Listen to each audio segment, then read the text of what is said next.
भगवते वासुदेवया। কেমন লাগছে? দারুণ লাগছে। মনস্কামনা পূর্ণ হচ্ছে?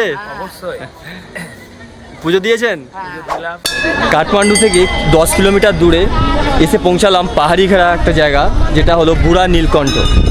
এই বুড়া নীলকণ্ঠ এটাকে জলনারায়ণ মন্দিরও বলা হয়।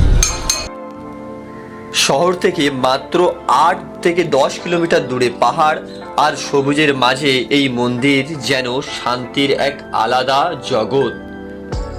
এখানেই রয়েছে ভগবান বিষ্ণুর এক বিশাল শায়িত মূর্তি, যেটি পানির উপর ভাসছে, যা প্রথম দেখাতেই আপনাকে অবাক করে দেবে। এই মূর্তিটা প্রায় 5 মিটার লম্বা এবং কালো পাথর দিয়ে তৈরি, আর চারিদিকে রয়েছে নাগের কুণ্ডলী। কেউ বলেন এই মূর্তি নিজে থেকেই এখানে আবির্ভূত হয়েছে, অর্থাৎ এটা প্রাকৃতিক ভাবেই তৈরি হয়েছে, কেউ এটা নির্মাণ করেনি। আবার কেউ বলেন এটি এক প্রাচীন রাজবংশের নিদর্শন। তবে এই জায়গার পরিবেশ খুবই মনোরম এবং শান্ত। চারিদিক পাহাড়ি ঘেরা পরিবেশের মাঝে এই মূর্তির নিদর্শন এখানে এক আলাদা জগৎ সৃষ্টি করেছে। আর ট্রাভেলারদের জন্য এই জায়গাটা শুধু একটা দর্শন নয়, যদি কেউ আধ্যাত্মিকতা নিতে চায় এবং ট্রাভেল করতে চায়, তাহলে নেপাল ট্রিপে আপনাদেরকে বুড়া নীলকণ্ঠ অবশ্যই রাখতে হবে।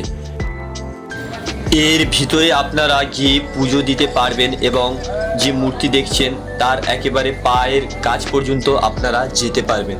তবে তার জন্য আপনাদেরকে লাইন দিয়ে এবং ধৈর্য ধরে আপনাকে যেতে হবে, কারণ অনেকটা সময় লাগে। খুবই স্বল্প জায়গা এবং ভিতরে কোনো প্রকারভাবে ক্যামেরা অ্যালাউড নেই। আপনারা অবশ্যই এখানে আসলে পুজো দেবেন, আলাদা এক অভিজ্ঞতা সৃষ্টি হবে। ভিডিওটি ভালো লাগলে অবশ্যই লাইক করবেন এবং শেয়ার করবেন। আর আপনি যদি চ্যানেলে নতুন হন অবশ্যই চ্যানেলটা সাবস্ক্রাইব করে নেবেন।